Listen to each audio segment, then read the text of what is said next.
તમે આ દેશી ઘર જોઈ રહ્યા છો તે બધું સાવ કેટલા દિવસ કેટલા મહિનેથી આવવામાં રહો તમે? બીજું વર્ષ આવ્યું, મતલબ કે 2 વર્ષથી આવી હાલત. તમે આટલા 1 વર્ષ કાઢ્યું કઈ આ દાની એક જ વાટી મારું પછી આ મોણ તો કોઈક દિવસ તમારા ઘરે આવે છે તો 10 દાડા એવું ઈ રહેશે ને પછી છોકરીને ઘરે જાય તો 10-20 દાડા ઈ આવે. જય માતાજી, જય દ્વારકાધીશ. તો આજના વિડીયોમાં તમારું સ્વાગત છે. હું છું સુરેશ બરિયા મહીસાગર અને આપણે આજનો બ્લોગ વિડીયો બનાવી રહ્યા છીએ. અને જો તમે આપણે સૌ પ્રથમ બ્લોગ વિડીયો તમે આ દેશી ઘર જોઈ રહ્યા છો તે બધું સાવ પડી ગયું છે, તમે જોઈ શકો છો. અને એ મકાન અમારે આ માજીનું છે. જો માજી આ બાજુ ફાઈ મારા ફાઈ થાય તો ફાઈ આ કેટલા દિવસ કેટલા મહિનેથી આવવામાં રહો તમે?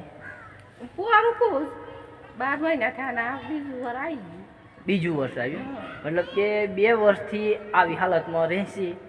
પણ આવવામાં તો રહેવાય એવું જ નથી. તો તમે આટલા 1 વર્ષ કાઢ્યું કઈ આ દાની એક જ વાટી મારું પછી આ મોણ ગરમ થતું જતી રહું. તો દિવસમાં જોવા માટે અઠવાડિયે કે એમ તેમ 1-2 વટો આવે છે.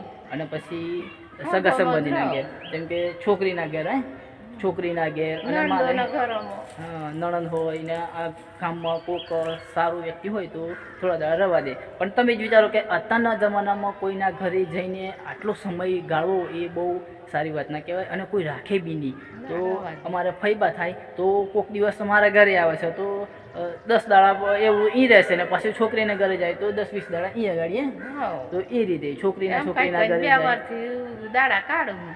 હા, તો એ રીતે 2 વર્ષ કાઢ્યા છે. અને એમની પાછળ કોઈ નથી. જે એમના ઘરવાળા હતા, એમનો છોકરો હતો તે ઓફ થઈ ગયા છે. અને અત્યારે તમે જોઈ શકો છો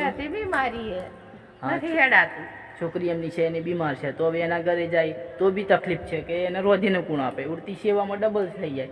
તો થોડા દાડા એમ કરીને ગુજારો કર્યો છે. અને તમે જોઈ શકો છો આ મકાન આ રીતનું છે. હવે આની અંદર કેવી રીતે રહેવું, તો અમે આજે આવી ગયા છીએ.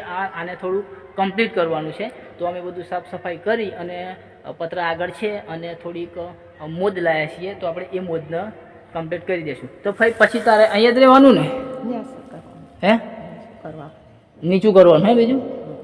એટલે હજુ અત્યારે આવવામાં તો રહેવાય હાલત નથી. પણ વરસાદ ના પડે કદાચ આવડે તો નીચે કોકના ઘેર રહેશે. કના ઘેર?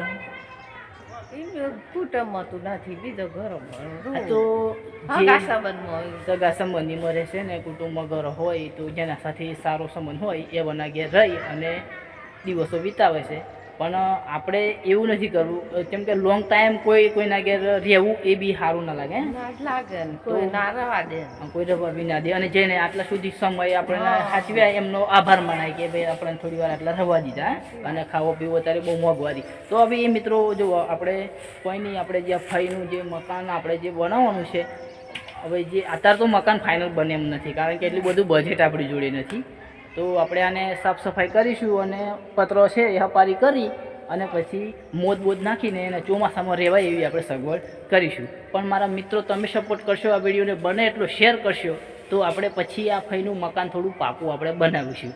વધારે પાકું નહીં બને તો ચાલશે, પણ 4 દિવાલ ચણીને ઉપર પતરા નખાય તેવી પોઝિશન આપણે કરીશું. તો જેથી કરીને ફઈ 3 ઋતુ શિયાળો, ઉનાળો, ચોમાસું શાંતિથી રહી શકે.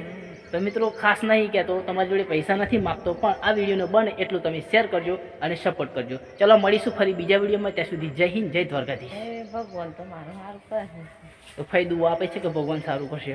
તો આ દુઆ ફળી જાય અને વિડીયોને શેર કરજો, લાઈક કરજો, કોમેન્ટ કરજો. મળીશું બીજા વિડીયોમાં.